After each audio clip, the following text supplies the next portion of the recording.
ప్రస్తుత పరిస్థితుల్లో జగ్గయ్యపేట నుంచి సత్తెనపల్లి రావాలంటే జగ్గయ్యపేట, నందిగామ, కంచికచర్ల, విజయవాడ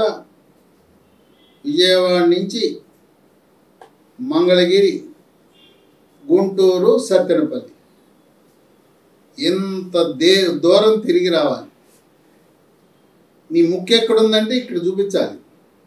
ఇప్పుడు ఈ రూటు జగ్గయ్యపేట నుంచి సత్తెనపల్లి వెళ్ళాలంటే రూట్ ఎట్టుందంటే ఇలా తిరుక్కుని ఇది ముక్కని చూపించినట్టుంది. ఇది బ్రిటిష్ కాలం నుంచి కూడా ప్రజల కోరిక. ఏం కోరుకుంటున్నారు? జగ్గయ్యపేట నుంచి సత్తెనపల్లి రావాలంటే అయ్యా మాకు దగ్గరలో కృష్ణానది ఉంది, కృష్ణానదిపై మాదిపాడు దగ్గర ఒక బ్రిడ్జి నిర్మాణం చేస్తే జగ్గయ్యపేట నుంచి విజయవాడ వెళ్లకుండా సత్తెనపల్లికి అతి తక్కువ సమయంలో అతి తక్కువ దూరంలో వచ్చేయచ్చు అని చెప్పి ప్రజలు, రైతులు ఎంతకాలంగానో వేచి చూస్తున్నారు. ఇది స్వాతంత్రం రాకముందు 100 సంవత్సరాల నుంచి ఆ ప్రాంత ప్రజల యొక్క, రైతుల యొక్క కోరిక. వాళ్ళ కళ నెరవేరబోతూ ఉంది. చంద్రబాబు నాయుడు ఎప్పుడైతే ముఖ్యమంత్రి అయ్యాడో ఆయన ఇలాంటివి సమస్యలు, పెండింగ్లో ఉండే సమస్యలు అధ్యయనం చేయటం, వెంటనే అతి తక్కువ బడ్జెట్తో అయిపోయే ఈ బ్రిడ్జి మాదిపాడు దగ్గర కృష్ణానది మీద బ్రిడ్జి కడితే అక్కడ చాలా వెడల్పు తక్కువ. మాదిపాడు దగ్గర కృష్ణానది చాలా 1 కిలోమీటరే ఉంటుంది. అందువల్ల వెడల్పు తక్కువ నది మీద కట్టడం సునాయాసం కనుక చంద్రబాబు నాయుడు నాబార్డు నిధులతో రూరల్ ఇన్ఫ్రాస్ట్రక్చర్ డెవలప్మెంట్ ఫండ్, గ్రామీణ మౌలిక సదుపాయాల అభివృద్ధి నిధుల నుంచి 39 కోట్లను మంజూరు చేయడమే కాదు, టెండర్ కూడా పిలిచారు. టెండర్ పిలిచి 2 సంవత్సరాల కాల వ్యవధి లోపల ఈ బ్రిడ్జి పూర్తయిపోవాలన్నారు. ఈ బ్రిడ్జి పూర్తయిపోతే జగ్గయ్యపేట వాసులకే కాదు, తెలంగాణ వాసులు ఖమ్మం, వరంగల్, సూర్యాపేట, హైదరాబాద్ వాళ్ళకు కూడా సత్తెనపల్లి మీదుగా జగ్గయ్యపేట వెళ్ళి జగ్గయ్యపేట నుంచి తెలంగాణలో ప్రవేశించవచ్చు. ఇది మాదిపాడు నుంచి, ఈ మాదిపాడు అనేది గుంటూరు జిల్లాలో ఉంది. అంటే కృష్ణానది గుంటూరు ఒడ్డు మీద ఉంది.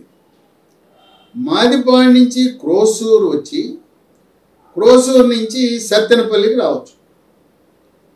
ఈ మాదిపాడు దగ్గర నిర్మించే బ్రిడ్జి అమరావతికి కూడా ఉపయోగం, అమరావతికి కూడా ప్రయోజనం ఉంది. అమరావతి నుంచి విజయవాడకు రాకుండా హైదరాబాద్ వెళ్ళే అవకాశం ఉంది.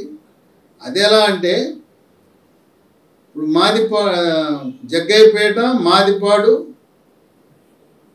క్రోసూరు నుంచి పెదకూరపాడు మీదుగా అమరావతికి వచ్చేయచ్చు. అంటే అమరావతి వాళ్ళు పెదకూరపాడు వెళ్తారు, క్రోసూరు వెళ్తారు, మాదిపాడు, జగ్గయ్యపేట వెళ్ళిపోతారు. అంటే మనము విజయవాడ వెళ్ళే సమయానికి మనం జగ్గయ్యపేటలో ఉంటాం. దూరం తగ్గింది. ఈ ఒక చిన్న చర్య మరి ఆ బ్రిటిషు దొరల కాలం నుంచి ఎన్నో ప్రభుత్వాలు వచ్చాయి. మరి కాంగ్రెస్ ప్రభుత్వం సింహభాగము పాలన చేసింది ఆంధ్రప్రదేశ్ రాష్ట్రాన్ని, దేశాన్ని. మరి ఇప్పుడు 39 కోట్లు, ఇంతకుముందే దాన్ని నిర్మాణం చేసి ఉంటే 5 కోట్లతో అయిపోయేది. చంద్రబాబు నాయుడు ఆలోచన ఎప్పుడు కూడా ఆయన ఒక పదం మాట్లాడుతుంటాడు, ఆయన చాలా ఇష్టమైన పదం, లో హ్యాంగింగ్ ఫ్రూట్స్ అంటాడు. లో హ్యాంగింగ్ ఫ్రూట్స్ అంటే తక్కువ ఖర్చుతో ఎక్కువ ప్రయోజనం పొందాలి అంటే ఏంటి ఆయన ఉద్దేశము? చెట్లు ఎత్తు బాగా ఉంటే ఆ ఎత్తైన చెట్లు మనం ఎక్కి కోసుకోలేం కనుక చెట్ల ఎత్తు చాలా తక్కువ ఉండాలి. మనం నేల మీద ఉండే చేత్తో కోసుకునే చెట్లను లో హ్యాంగింగ్ ఫ్రూట్స్ అంటారు. ఆ సిద్ధాంతం ప్రకారం 39 కోట్ల పెట్టుబడితో ఇవాళ దూరం తగ్గిపోయింది. తర్వాత అక్కడ రియల్ ఎస్టేట్ మామూలుగా ఉండదు. ఇవాళ 15-20 లక్షలు ఉన్న భూమి కోట్లకు పడగలుగుతుంది. మరి అలాగే విద్య, వ్యాపార, పారిశ్రామిక, వైద్యపరంగా అభివృద్ధి జరుగుతుంది. రైతుల యొక్క భూములను కోట్ల విలువ చేసే కనుక వాళ్ళకి ఎంతో లాభం. ఆ విధంగా ఈ రోజున జగ్గయ్యపేట నుంచి సత్తెనపల్లి వరకు ఈ మాదిపాడు వద్ద పెట్టుబడి 39 కోట్లు చేయటం చాలా హర్షణీయం అని చెప్పి గుంటూరు జిల్లా ప్రజలు ఎంతో ఆనందపడుతున్నారు. ఇక సత్తెనపల్లి దాకా వచ్చిన తర్వాత సత్తెనపల్లి నుంచి తెనాలి దగ్గర అవుతుంది. సత్తెనపల్లి నుంచి ఒంగోలు, నర్సరావుపేట కూడా వెళ్ళటానికి వీలు పడుతుంది. అంటే మనం జగ్గయ్యపేట నుంచి చెన్నై వెళ్ళటానికి విజయవాడకు రాకుండా ఇదొక షార్ట్ కట్ మార్గంగా కూడా ఉంటుంది. ఈ విధంగా తక్కువ ఖర్చుతో ఎక్కువ ప్రయోజనాలు పొందే ప్రాజెక్టులు నిర్మాణం చేయాలని, బ్రిడ్జిలు నిర్మాణం చేయాలని ప్రజలు కోరుకుంటున్నారు.